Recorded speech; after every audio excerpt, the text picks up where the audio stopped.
وعلیکم السلام ورحمۃ اللہ وبرکاتہ۔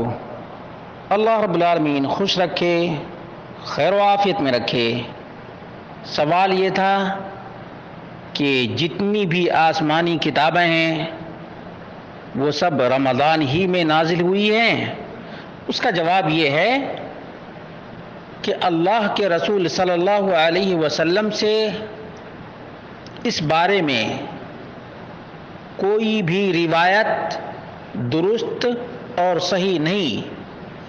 البتہ ابن الدریس نے فضائل القرآن صفحہ نمبر 127 پر اور امام ابن جریر الطبری نے تفسیر کے اندر جلد نمبر 24 صفحہ نمبر 377 پر یزید بن زریع اور وہ سعید سے اور وہ قتادہ سے روایت کرتے ہیں اور وہ ابی الجلد سے روایت کرتے ہیں کہ انزلت صحف ابراہیم صلی اللہ علیہ وسلم فی اول لیلۃ فی رمضان۔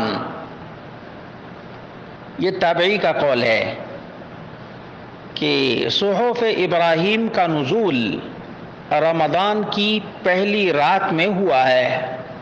وَأُنزِلَتِ التَّوْرَاةُ لِسِتٍ خَلَوْنَ مِن رمضان، اور تورات کا نزول 7 رمضان کو ہوا ہے۔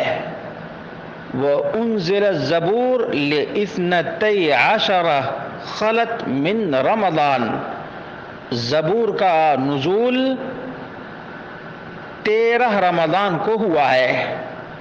وَأُنزِلَ الْإِنْجِيلُ ل18 خلون من رمضان، اور انجیل کا نزول 19 رمضان کو ہوا ہے۔ وَأُنزِلَ الْقُرْآنُ ل24 لیلہ خلت من رمضان، قرآن کریم کا نزول 25 رمضان کو ہوا ہے۔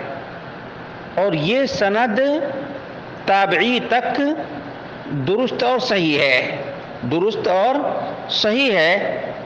البتہ یہ کہنا کہ نبی اکرم صلی اللہ علیہ وسلم سے ثابت ہے، ایسا کچھ بھی نہیں ہے، ایسا کچھ بھی نہیں ہے، بلکہ تابعی کا یہ قول ہے اور اس کے بارے میں یقین کے ساتھ کچھ بھی نہیں کہا جا سکتا ہے، اس لیے زیادہ زور بھی نہیں دینا چاہیے اور نہ اس کی ضرورت ہے۔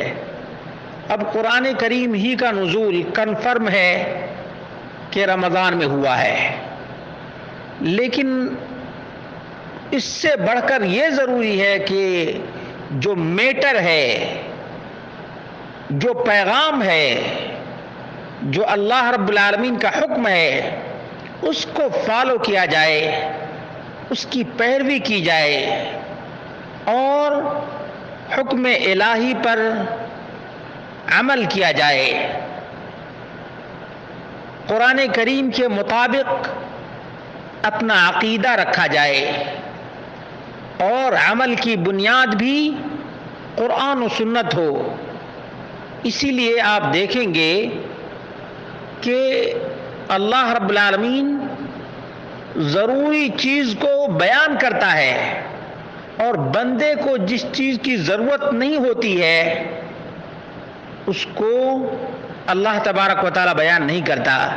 اسی طرح سے محمد اکرم صلی اللہ علیہ وسلم ضروری چیز کو بیان کرتے، ضروری چیز کو بیان کرتے، جو غیر ضروری چیز ہے، جس کی افادیت نہیں ہے اور جس کی ضرورت نہیں ہے، اس کو نبی اکرم صلی اللہ علیہ وسلم بھی بیان نہیں کرتے، اس لیے کہ آسمانی پیغام کا بہت ہی اعلیٰ مقام ہے اور بہت ہی اہمیت کے پیش نظر ہی اللہ رب العالمین نے ان پیغاموں کو نازل فرمایا ہے۔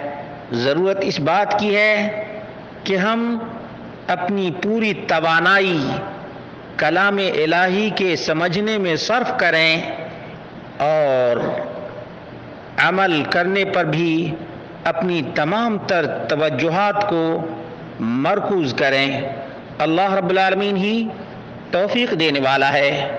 اللہ ہم سب کو کلام الہی سمجھنے کی، سمجھانے کی، عمل کرنے کی اور عمل کی دعوت دینے کی توفیق عطا فرمائے۔